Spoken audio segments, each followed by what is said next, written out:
Ano ba yung naging prayer ko? O ano yung prayer life ko mula nung bata? So, pinanganak tayo dito na hindi naman natin talaga alam kung sino tayo at magiging ano tayo. Diba? So, ako, nung bata, mahilig lang talaga ako magtanong sa isip. Sabi yung, ako galing sa mama at papa ko, yung mama at papa ko galing sa magulang nila. Hanggang nagtatanong kasi hindi pa naman ako nagbabasa ng Bible noon. 7, 8 years old. So, nagtatanong lang ako. Tsaka, confused ako dun sa Roman Catholic kasi pinanganak akong Katoliko, sa pamilya ng Katoliko. So, hindi nagbabasa ng Bible. So, hindi ko alam kung ano mga stories sa Bible. Kaya, confused ako kung kanino talaga mananalangin. So, nananalangin sila. Nakikita ko na nananalangin sila kay Mary, kay Paul, kay Peter, kay Lord Jesus, ganun. So, ako naman na bata, simula nung nagtatanong, nananalangin, sabi ko, sa may likha ng langit at lupa, sa iyo ako nananalangin. Kasi nga, hindi ko alam kung sino nananalanginan. Yun. So, pag nananalangin ako, sa may likha ng langit at lupa. Ganun. May mga times din ako na paano mag-pray kasi yung lola ko nagpi-pray din yun, devoted yun. Alas 6 magagather kami, magpi-pray sa harap ng altar. Lalo pag nandyan yung auntie ko, yung bunsong auntie, bunsong anak ni nanay.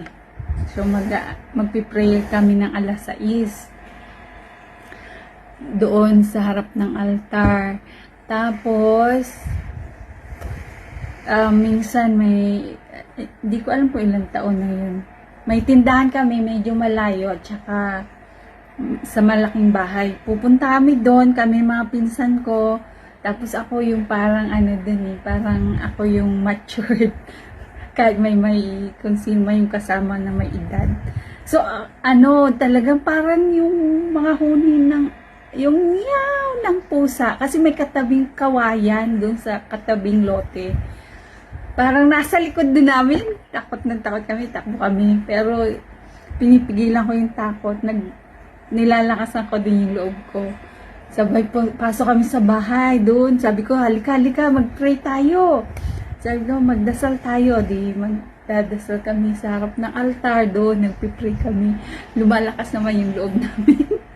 Tapos, kailangan na namin dumaan ulit doon sa tabi ng kawayan. Sabi ko, lang kayo ha, pray lang kayo. Pray lang tayo, sabi ko ganon. Ayun, sabi ko, magdasal lang tayo, magdasal. So, habang dumadaan kami sa daan, sa tabi ng kawayan, nagdarasal kami na kung saan dapat sabihin na dapat manalangin. So, yun. Tapos, lagi ko kasing nakikita yung lola ko na nanalangin. Tapos, nagbabasa din siya ng Bible, yung maliit lang na Bible. Galing siguro sa uncle ko yun, sa family niya, Christian sila. Yung New Testament. Ang liliit ng mga letra nun. Lagi niyang binabasa kahit nakaiga siya, binabasa niya.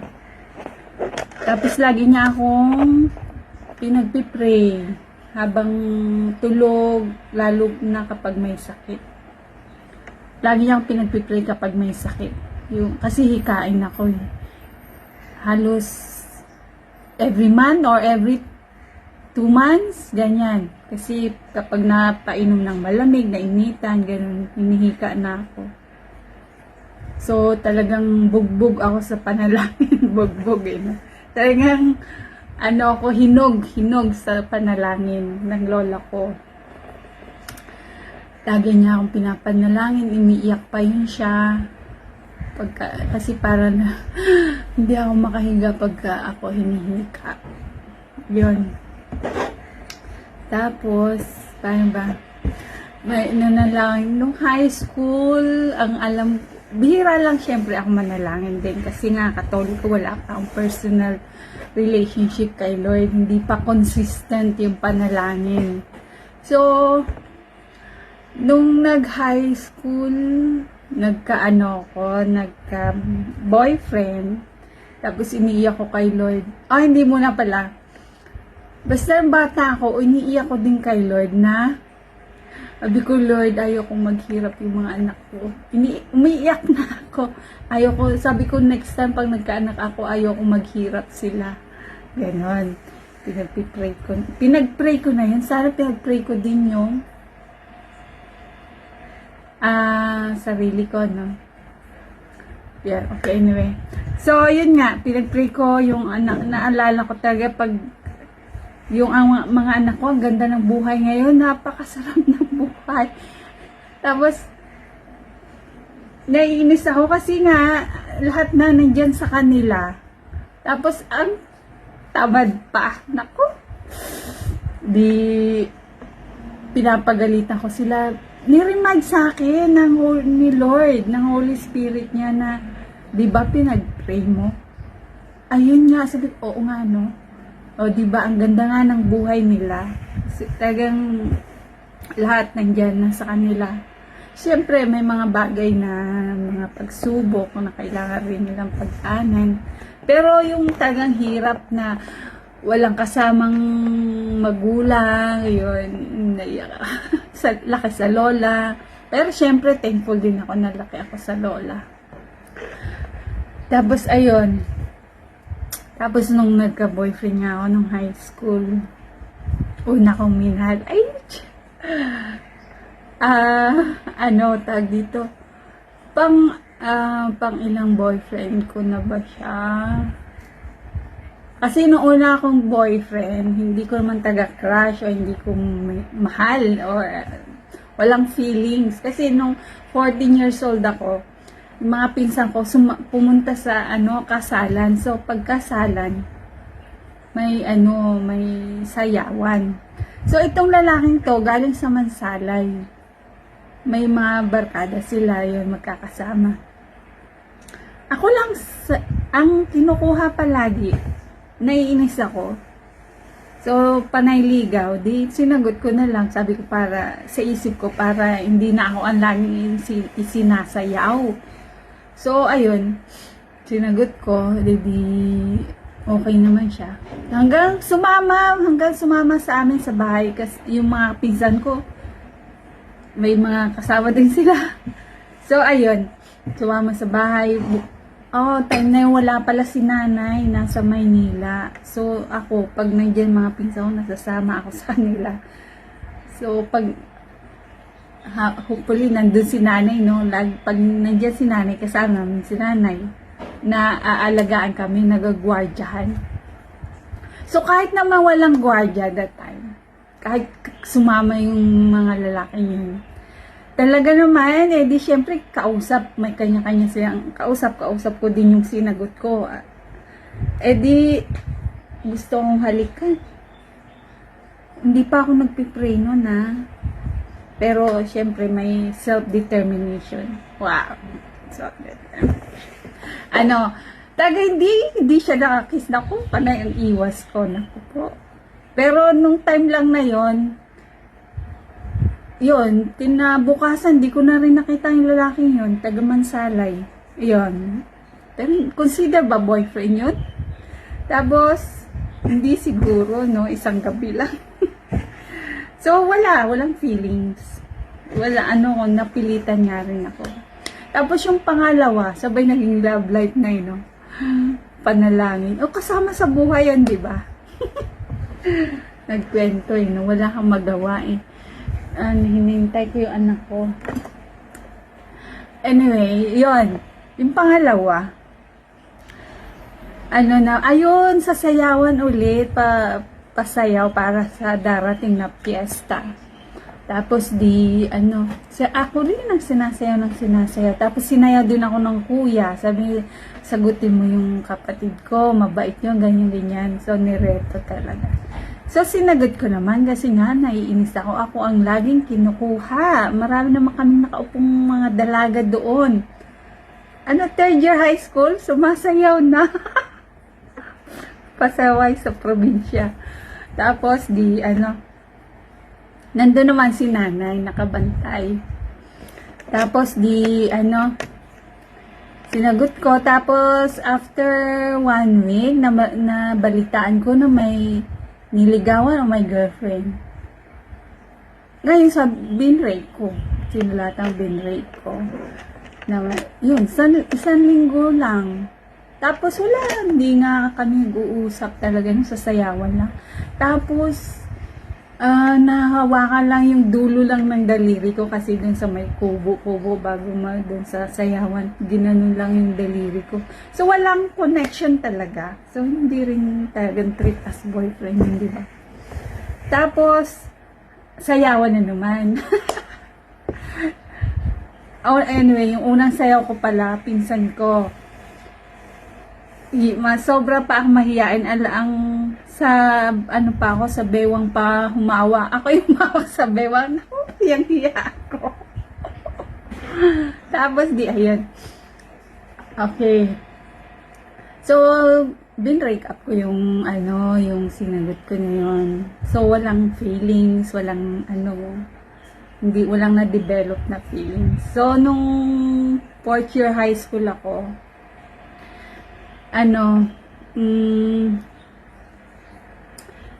yun, may naligaw, yung kaklase ko, naligaw. Tapos, ayun, naawaan man ako kasi panay nga din ligaw. Tapos, sinagot ko, ganun. Tapos, isang linggo ulit. Ay, wala ako talaga maramdaman. Parang awa lang. So, parang ayaw ko naman pilitin yung sarili ko. So nakipag-break din ako, sinulatan ko. So, sa mga 3 boyfriend na yun, parang walang physical contact, walang kissing, walang walang emotional, na hindi ko nga sila inisip, ganun. Wala. Tapos, yung pang-apat na naging boyfriend ko. Napilitan din ako kasi panay punta sa bahay.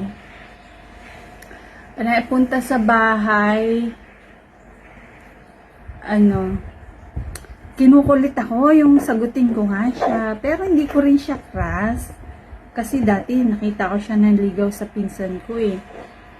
So, may iba akong crush noon. Galing Maynila. Oh my goodness. Tapos ayun, hindi naman talaga naligaw sa akin yung crush ko. So, itong kaibigan din ng kuya ko eh. Panay punta sa bahay, nanliligaw.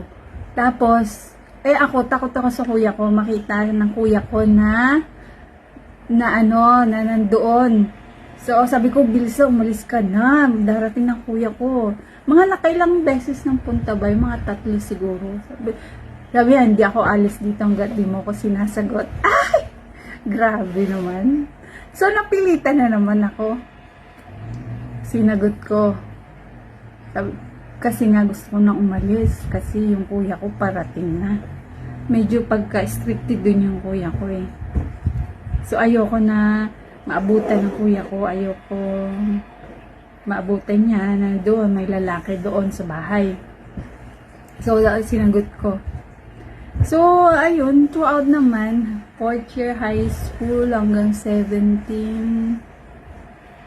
Ayun, tapos, pumunta na nga sa bahay. Tapos, yung unang sagot ko, syempre, nasa labas lang siya ng bahay, nasa bintana lang nakasilip. So, may time na nakabukas yung kusina namin. Tapos, pumasok. Tapos, ayun, syempre, ayoko din siyang nakikita ng kuya ko na nandun. Tapos, pag-aalis na yun, bigla akong ninakawan ng kiss. Ayun na. Tapos, yung kiss, naku, Iba pala yun, parang nanginig yung buong katawan ko. Kakaiba yun. Ayun ba yung naging forbidden ni Eva na parang namulat. Parang kakaiba. Nag-electricity na hindi ko maintindihan. So, ayun na. So, syempre, nagulat, nagkaroon na ng feelings na-awaken. Oo. Tapos, ayun. So, ayun na fall, dito na ako na-fall in love. Yun na yung matuturing ko na boyfriend talaga. Tapos, pinag-pray ko na siya na yung siya na lang, na hindi ako magkakaroon ng ibang boyfriend kasi iniiyak ko talaga kay Lord. Iniyak ko na siya, na maging siya na lang forever. Para hindi, kasi parang another pakikisama naman, ganon. Tapos ayun. Tapos, pero over the years, nagkalabuan kami. May naging ibang babae, ganon, natukso, hindi ko maintindihan. Tapos, naging, siguro yung paghiwalay namin is, gusto kong mag-aral sa Maynila. Yung ambisyon ko lang naman talaga is makapagtapos mag-aral para matulungan ko yung mga kapatid ko. Yun lang naman ang pangarap ko. Hindi naman ako nagmataas o wala akong cream mask Makati. Tapos ayun, parang sabi yan, parang nalulungkot siya or parang sabi ko, naku, parang nagka-boyfriend ako, parang sakit sa ulo. Yun, nasaktan siya. Tapos natakot siya na makakita ako ng iba sa Maynila, ganon. Ng iba sa Maynila. Yung pala, nauna din siyang pumunta ng Maynila. Siya rin nauna. So, pumunta ako Maynila para mag-aral. Yun, nagkalabuan. Pero nagkita ulit din kami sa Maynila. Ganon. Tapos, may, siguro sa kalabuan-labuan, long distance. Nagkaroon ulit ng ibang babae, ganun. Yung nagkaroon siya ng unang babaeng niligawan. Siguro kasi yun, natakot na siya na magkaroon na ako ng iba. May nabalitaan siguro na yung naging boyfriend ko daw. Ayun, pasaway din yun eh.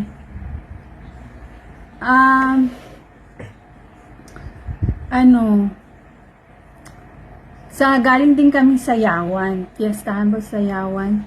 Tapos, pinilit lang din ako kasi sabi ng lalaki, babatuhin niya yung kapitbahay namin pag di ko siya sinagot. Para magising sila, makita kami dun. Tapos sabi niya, isusulat pa niya yung pangalan ko ng dugo niya. Oh my goodness. Tapos yun. Sabi ko, sige, balik ka bukas.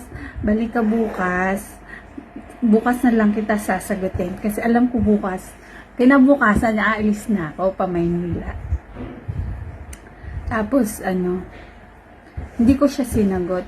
Kinuhanan ko lang ng langis kasi sinugat niya nga yung daliri niya, pasaway. Langis ng lola ko, ayun.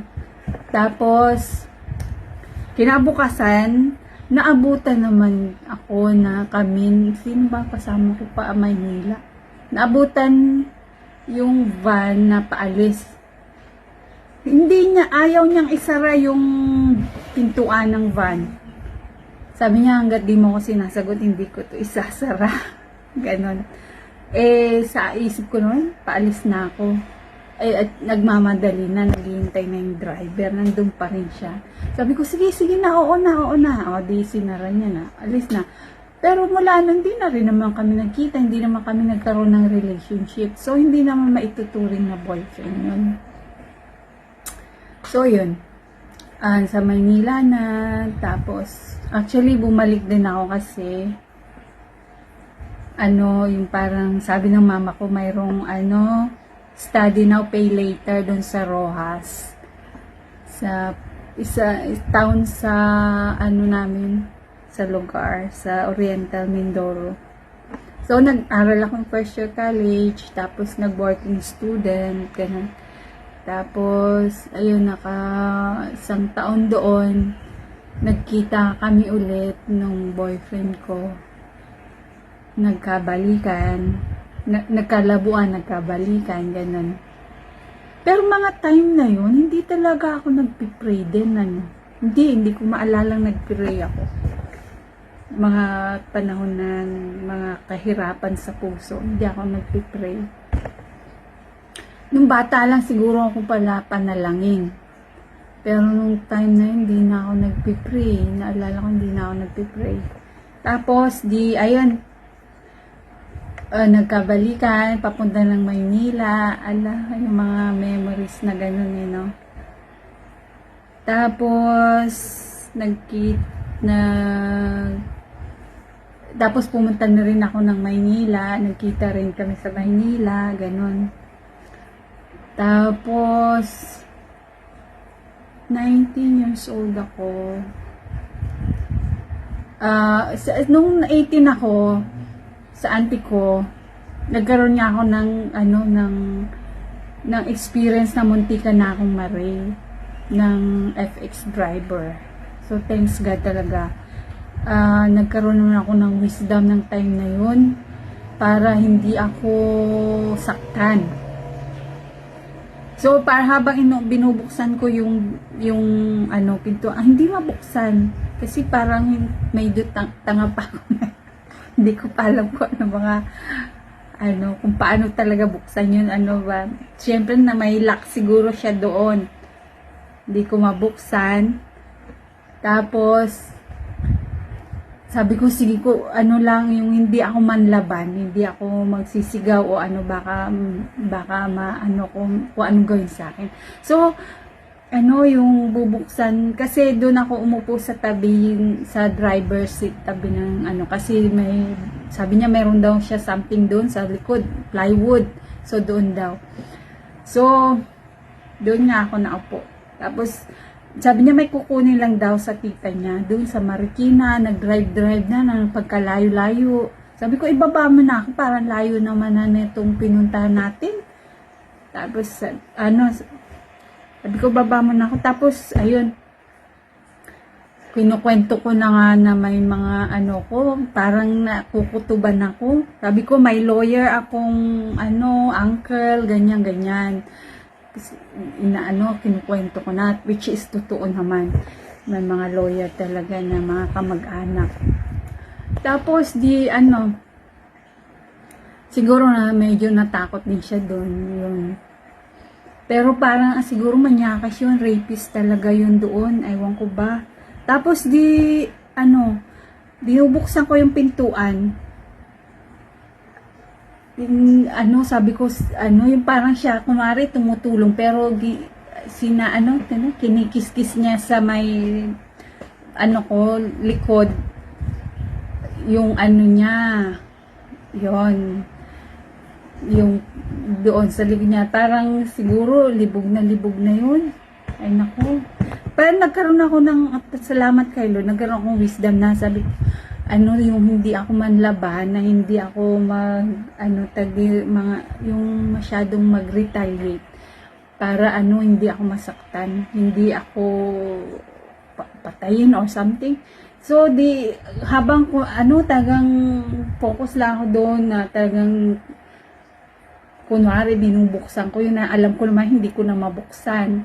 So doon na siya, kunwari tinutulungan niya akong buksan yung pintuan, pero ayun, nilabasan siya. So sa isip ko nun, pag nilabasan siya, yung hindi na siya wild, ganun. Pagka hindi pa kasi yung nilabasan, di syempre parang aso na, parang animals na magwa-wild, ganun. So thanks God naman sa wisdom at that moment na kailangan malabasan lang tong lalaking to, kahit na wala akong experience. My goodness, wala pa akong experience doon.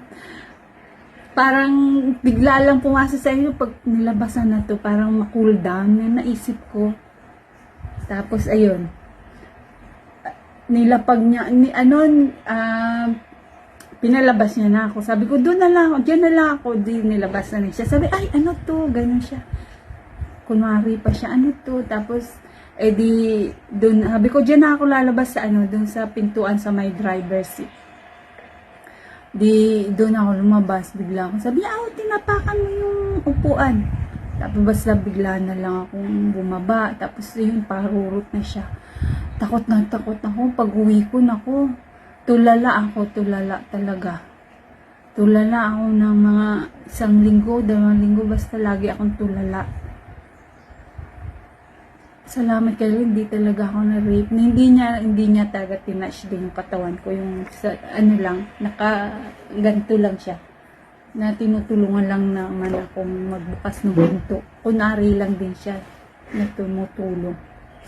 Pero pala yung habang nakaamba lang yung niya doon. Parang kinikis-kis niya lang yung niya, putoy-toy niya sa likod ko. Yun. So ayun, maging matalino nga tayo pagdating sa ganyan, yung mga yun, salamat kay Lord. Praise the Lord talaga. Hindi ako na-rape. So, ayun, may trauma ako. Sabi ko, naku, mawawala yung virginity ko sa gantong klase. So, ayun, kahit na 16, 17, 18, 19. So, parang 4 years na kami nung boyfriend ko, on and off. So, gano'n. So, kahit ilang beses niya tinangka akong kunin ang aking hindi ko binibigay. So, nung time lang na yun na binigay ko na, sabi ko na kung baka may makuha pa ng iba. Ayun. So, ayun naman ang rason ko. At saka gusto ko rin malaman kung talaga bang kasi nagbibisikleta nga ako. So, ayun. Tapos, binigay ko yung pinakaiingatan ko. Napakamanang ko pa naman. Basta, laki ako sa lola, tapos masunurin ako. Praise the Lord. Hindi ko naman binubuhat yung sarili ko. Basta yun, sinusunod ko talaga yung lola ko. Hindi ako lakwatsera, hindi alam naman ng mga taga doon sa amin, at saka mga pinsan ko, mga ko. Ayan. Tapos, pagdala niya pa naman doon, saan ba yun? Caloocan? Saan ba lugar yun? Kasi, syempre, yun, nag-date kami, ayun na, binigay ko na. Kahit ilang beses na kami nag-hotel noon, di ko talaga binibigay. Kasi, takot pa ako, parang, ayok. So, nung 19 ako, yun, doon ko na binigay yung aking virginity. So, pagdating ko naman doon, tapos, ayun, nagtigil saglit sa ninang niya. Tapos yung isa doon, kaklase ko, nung high school, sabi niya, tararangis daw yung naging girlfriend na. Girlfriend, hindi ko alam. Basta sabi ko, ha? Tararangis.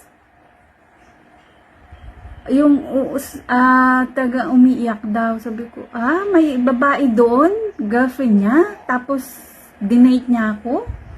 Parang nawindang yung isip ko. So, sinulatan ko siya, nakipag-break ako. Ayun. Tapos nabag-break ako, ayun, nagpunta na ako ng Bulacan, doon sa tita ko, doon naging tindera na ako dun sa butika nila, ayun. Hindi ko pinaalam kung nasaan ako. Tapos pag alis ko pa, nakita nga kami actually sa may Kawayan, Valenzuela.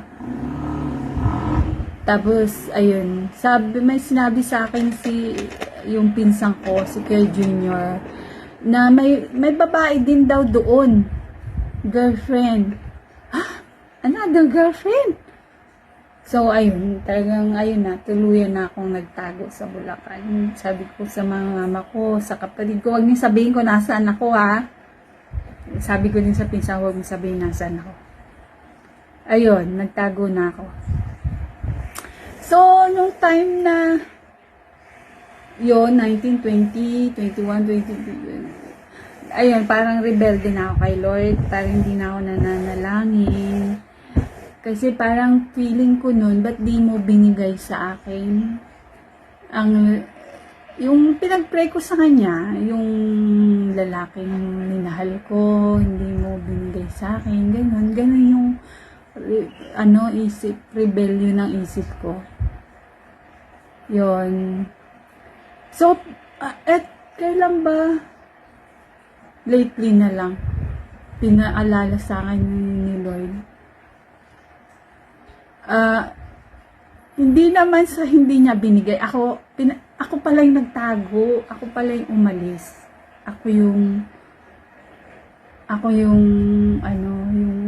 Kasi nung nasa Bulacan na ako, doon ka na nalaman na nag-asawa na. Kasi naka-isang taon na siguro ako noon na nag-asawa na. So, ayun. So, doon na ako na heartbroken, nag-inom, gano'n. Hindi naman ako uminom, nag-inom. Tapos, ayun.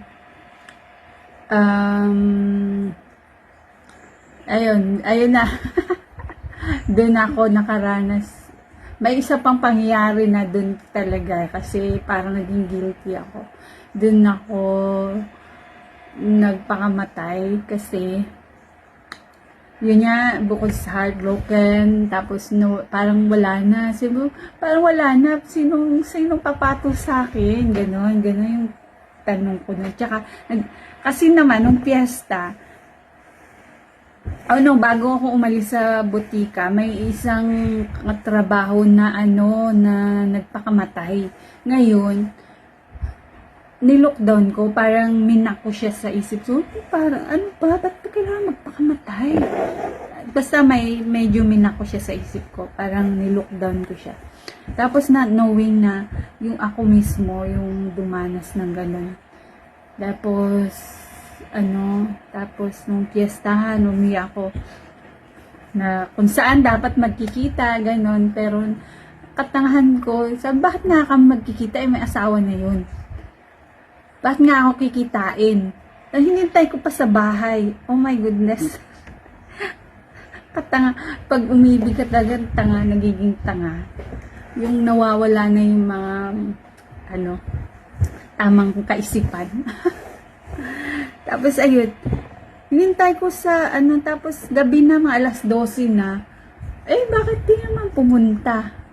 Tapos, kasi parang siguro yung closure or something, ganon. Na nagsabi na magkikita nga, ganon, para mag-usap, ganon. Paano nga pala pupunta? Nakatulog naman na ako sa paghihintay. Pagdating sa sayawan, mga alas 12 na, parang, yung pagising ko na sabay naligo ako, nasuhot lamig. Nasuhot, nalamigan yung ulo ko. Tapos, punta ako sa piyestahan, tapos, parang rebelde na ako. Nun sabi ko, parang bakit hindi ako pinuntahan? Sabi makikipag-usap, ganun. Sabi makikipagkita, ganun. Tapos, sabay pagdating ko doon, ako ng pinsan kong si Auntie Ruth. Binigyan ako ng alak. Hindi naman ako umiinom. Kinuha ko ngayon kasi nga rebelde yung isip mo, yung malungkot, magalit, ganon.